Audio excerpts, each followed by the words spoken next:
गमछे वाला किधर से आ गया? ए मैडम, क्या है? गमछे वाला किसको बोल रहे हैं? हाँ तो और क्या बोले, गवार कहीं का। ए मैडम, बहुत हो गया। आप जानती क्या हो इस गमछी के बारे में? क्या है? यूपी बिहार का शान है ये गमछी। अच्छा। आन बान शान पहचान है गमछिया, सच कहीं मोर गुमान है गमछिया। चल हट गवार कहीं का। आन बान शान पहचान है गमछिया, सच कहीं मोर गुमान है गमछिया।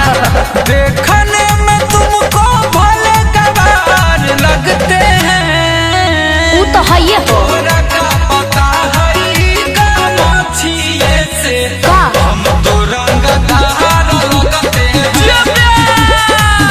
तोरा का पता है गमछिए से अच्छा।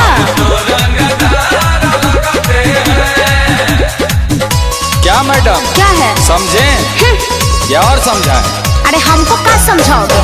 जरा सोचिए मैडम, अगर यही गमछी वाले बिहार यूपी के लोग अच्छा। आपकी कंपनियों में काम नहीं करते तो आप सबों के कंपनियों में ताला लग जाए। अरे तुमको नहीं पता है टेक्नोलॉजी कितना आगे चला गया, बुद्धू कहीं का। पूरा हिंदुस्तान बसता मेरे बिहार में। अच्छा। इज्जत आदर करना मेरे संस्कार में। क्या समझे? अच्छा कैसे? तो बोलिए बिहार का स्पेलिंग। अरे तो ये कौन सी बड़ी बात है?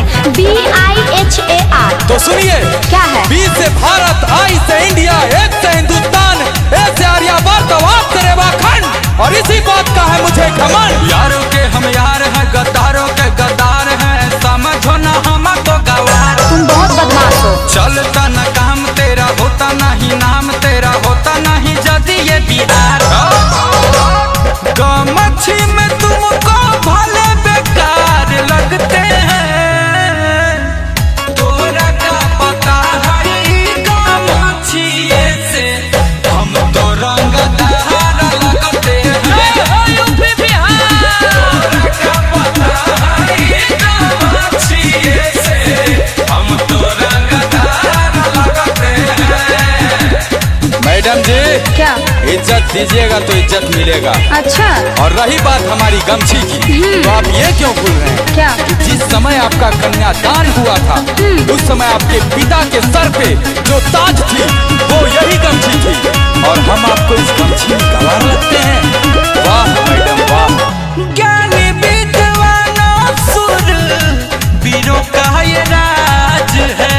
अच्छा। गमछी न समझो इसको, सर की ये ताज है। अरे मैं सब समझती हूँ, मुझे मत समझाओ, समझा? बान के पगड़िया जे चली ले डहरिया त लागेला कि शेर हई हम। हाँ नो। देखो औकात नहीं, करो ज्यादा बात नहीं, हम नहीं है किसी से कम। हाँ तो क्या करोगे? गुंजन जय बच्चन न लाचार लगते हैं, वो तो है ये हो। तोरा का पता है गमछिए से कहाँ?